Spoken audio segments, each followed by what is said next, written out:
നിങ്ങളുടെ favourite shows ഇനി ഒരിക്കലും മിസ്സാവില്ല. ഇപ്പോൾ C5-ലൂടെ കാണും നിങ്ങളുടെ ഫേവറേറ്റ് ഷോ തികച്ചും സൗജന്യമായി.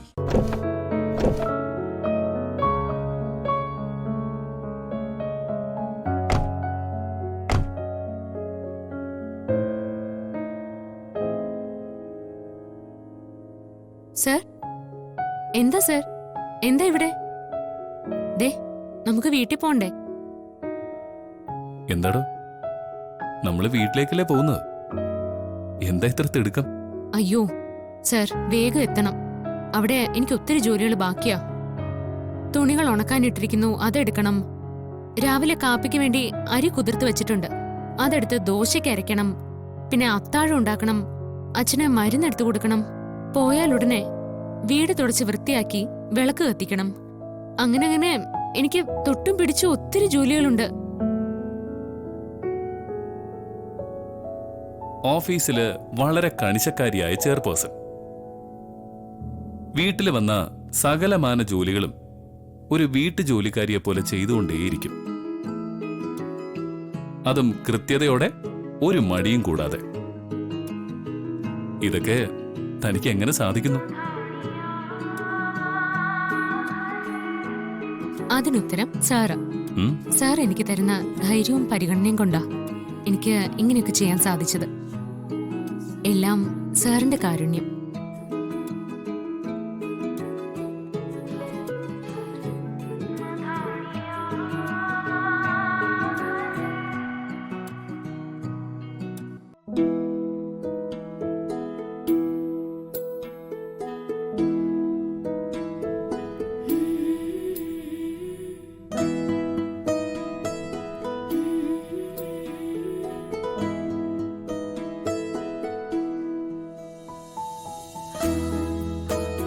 പാറു,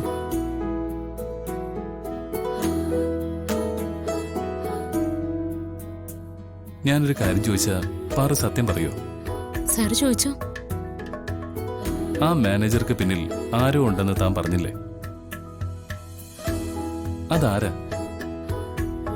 അവൻ കൃത്രിമത്വം കാണിച്ചു എന്ന് ബോധ്യപ്പെട്ടിട്ടും താനെന്താ മാനേജർക്കും അയാൾക്ക് പിന്നിലെ വ്യക്തിക്കും മാപ്പ് കൊടുത്തത്? സത്യങ്ങൾ ഞാൻ എങ്ങനെ സാറിനോട് പറയും?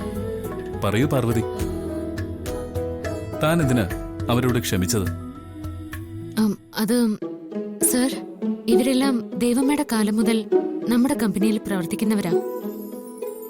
ചിലപ്പോ എന്തെങ്കിലും അശ്രദ്ധ കൊണ്ട് അവർക്ക് ചില പിഴവുകളൊക്കെ വന്നേക്കാം. ഇപ്പോ അതിനെ വലുതായി കരുതി അവരെ ശിക്ഷിക്കാൻ പോയാ അവരുടെ കീഴിലുള്ളവർക്ക് അവർക്ക് മേലുള്ള വിശ്വാസം നഷ്ടപ്പെടില്ലേ? ഏതായാലും നമ്മളിപ്പോ അവരുടെ തെറ്റ് കണ്ടുപിടിച്ചല്ലോ. അതുകൊണ്ട് അവർക്ക് ഇനിയൊരു പേടിയുണ്ടാവും. ഇനിയുള്ള ജോലികളെല്ലാം അവര് വളരെ ശ്രദ്ധയോടുകൂടി ചെയ്യും, അതുറപ്പാ. അതുകൊണ്ട് രഹസ്യം രഹസ്യമായി തന്നെ ഇരിക്കട്ടെ. സാർ ഇനി അതേക്കുറിച്ച് ആലോചിച്ച് ടെൻഷൻ ആവണ്ട. അതായത് വിശാല ഹൃദയനായ ആശാൻ അവരോട് ക്ഷമിച്ചിരിക്കുന്നു എന്നല്ലേ?